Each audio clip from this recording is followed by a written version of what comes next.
Hello guys, आज की class में हम लोग चर्चा करेंगे हिंदी भाषा पर महापुरुषों के सुविचार अर्थात हिंदी और राजभाषा के संबंध में महत्वपूर्ण कथन जो विभिन्न विद्वानों के द्वारा दिए गए हैं। जैसे हिंदी को हम राष्ट्रभाषा मानते हैं, यह कथन है महात्मा गांधी का।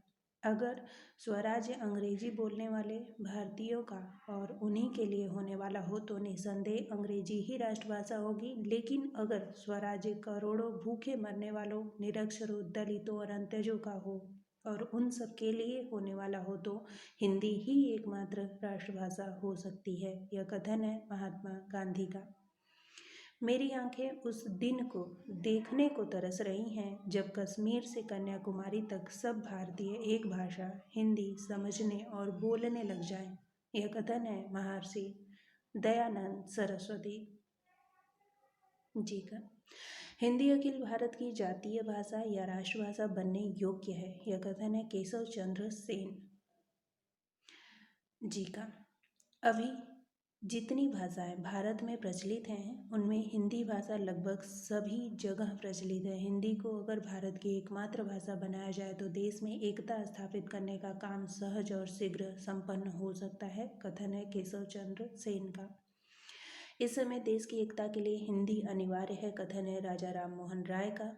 अपनी अपनी मातृभाषा की रक्षा करते हुए हिंदी को सामान्य भाषा के रूप में जानकर हम प्रांतीय भेदभाव नष्ट कर सकते हैं। महायोगी अरविंद जी का। हिंदी प्रचार का उद्देश्य केवल यही है कि आजकल जो काम अंग्रेजी से लिया जाता है वह आगे चलकर हिंदी से लिया जाएगा। कथन है नेताजी सुभाष चंद्र बोस जी का। प्रांतीय एशिया द्वेष को दूर करने में जितनी सहायता इस हिंदी प्रचार से मिलेगी उतनी दूसरी किसी चीज से नहीं मिल सकती। नेताजी सुभाष चंद्र बोस।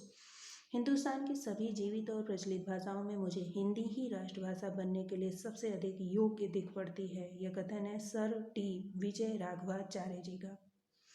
हिंदी भाषा की सहायता से भारतवर्ष के विभिन्न प्रदेशों के मध्य में जो ऐक्य बंधन संस्थापन करने में समर्थ होंगे वही सच्चे भारत बंधु पुकारे जाने योग्य हैं। बंकिम चंद्र चटर्जी जी का कथन है दक्षिण की भाषाओं ने संस्कृत से बहुत कुछ लेन देन किया है, इसलिए उसी परंपरा में आई हुई हिंदी बड़ी सरलता से राष्ट्रभाषा होने के लायक है। यह कथन है एस निजलिंगप्पा का। हमें उस भाषा को राष्ट्रभाषा के रूप में ग्रहण करना चाहिए जो देश के सबसे बड़े भूभाग में बोली जाती है और जिसे स्वीकार करने के लिए महात्मा जी ने हमसे आग्रह किया वह हिंदी है। रविन्द्रनाथ टैगोर जी की वाणी है। भारत के सभी स्कूलों में हिंदी की शिक्षा अनिवार्य होनी चाहिए। यह कथन है एनी बेसेंट थियोसॉफिकल सोसाइटी से संबंधित है। प्रजातंत्रीय देश में अधिकतम जन समुदाय द्वारा बोली और समझी जाने वाली भाषा ही कार्य कर सकती है। हिंदी इस कसौटी पर पूरी तरह खरी उतरती है। यह कथन है अनंत शयनम आयंगर जी का। यदि दक्षिण भारतीय क्रियात्मक रूप से पूरे देश के साथ एक सूत्र में बंधकर रहना चाहते हैं और अखिल भारतीय मामलों से तथा तत्संबंधी निर्णयों के प्रभाव से अपने को दूर नहीं रखना चाहते हैं तो उन्हें हिंदी पढ़ना जरूरी है। यह कथन है सी राजगोपालाचारी जी का। दक्षिण भारतीयों को पूरे भारत में सरकारी तथा व्यावसायिक नौकरियां पाने के लिए भी हिंदी बोलने, समझने और लिखने का ज्ञान प्राप्त करना जरूरी होगा। यह कथन है सी राजगोपालाचारी जी का। हिंदी समस्त आर्यावर्त की भाषा है। यद्यपि मैं बंगाली हूँ तथापि इस वृद्धावस्था में मेरे लिए वह गौरव का दिन होगा जिस दिन मैं सारे भारतवासियों के साथ हिंदी में वार्तालाप कर सकूं। न्यायमूर्ति शारदा चरण मित्र का कथन है भारत के सभी धर्मों और विभिन्न भाषाभाषियों ने हिंदी के विकास में योगदान दिया है। वह किसी विशिष्ट वर्ग, प्रदेश या समुदाय की भाषा न होकर भारतीय जनता की भाषा है। यह कथन है फादर कामिल बुल्के जी का। हिंदी न केवल देश के करोड़ों लोगों की सांस्कृतिक और संपर्क भाषा है वरन बोलने और समझने वालों की संख्या की दृष्टि से दुनिया की तीसरी भाषा है। फादर कामिल बुल्के। राष्ट्र के संगठन के लिए आज ऐसी भाषा की आवश्यकता है जिसे सर्वत्र समझा जा सके। बाल गंगाधर तिलक। हमारी देवनागरी इस देश की ही नहीं समस्त संसार की लिपियों में सबसे अधिक वैज्ञानिक है। सेठ गोविंद दास। चाहे व्यावहारिक दृष्टि, सैद्धांतिक दृष्टि या राष्ट्रीय दृष्टि से देखा जाए, हिंदी का कोई दूसरा प्रतिद्वंदी संभव नहीं है। किसी दक्षिण भारतीय ऐसे व्यक्ति को शिक्षित नहीं मानना चाहिए जिसने हिंदी में कोई लिखित या मौखिक परीक्षा पास न की हो। सर टी विजय राघवाचार्य जी।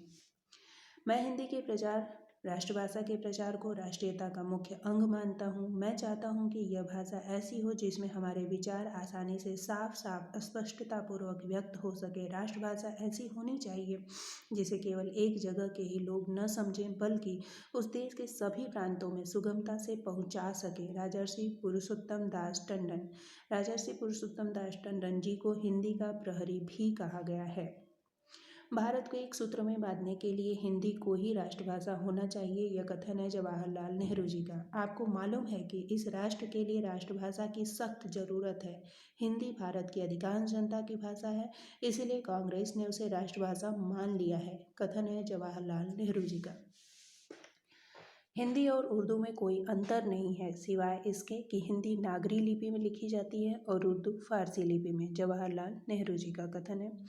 हिंदी को ऊंची से ऊंची शिक्षा का माध्यम होना चाहिए। डॉक्टर भीमराव अंबेडकर ने कहा था, हिंदी वह धागा है जो विभिन्न मातृभाषाओं रूपी फूलों को पिरोकर भारत माता के लिए सुंदर हार का सृजन करेगा। कथन डॉक्टर जाकिर हुसैन जी का है। हिंदी के बिना भारत की राष्ट्रीयता की बात करना व्यर्थ है। वी गिरी के कथन है। हिंदी किसी भी भाषा का अहित नहीं करती, अपितु वह तो सभी आधुनिक भारतीय भाषाओं के विकास एवं समृद्धि में सहयोग देकर समन्वय का मार्ग खोलती है। कथन है ज्ञानी जैल सिंह का। हिंदी का स्वभाव प्रेम एवं सहिष्णुता से ओतप्रोत है और यही उसकी विशेषता है। ज्ञानी जैल सिंह। ये सभी भाषाएं भारत की सांस्कृतिक संपत्ति की समान उत्तराधिकारी हैं। ये भारत की राष्ट्रभाषाएं हैं और इनमें से हिंदी भारत की राष्ट्रीय संपर्क भाषा, क्योंकि इस भाषा का परिवार सबसे बड़ा है। श्रीमती इंदिरा गांधी। हिंदी को जानना हमारा राष्ट्र धर्म है। डॉक्टर शंकर दयाल शर्मा।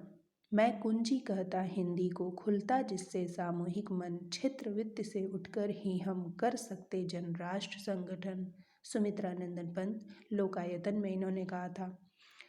दक्षिण भारत में गांधी जी और उनके अनुयायियों सहयोगियों ने जितना हिंदी प्रचार किया उतना और किसी नेता, राजनीतिक पार्टी या सांस्कृतिक संस्था ने नहीं किया। यह कथन है रामविलास शर्मा जी का। धन्यवाद।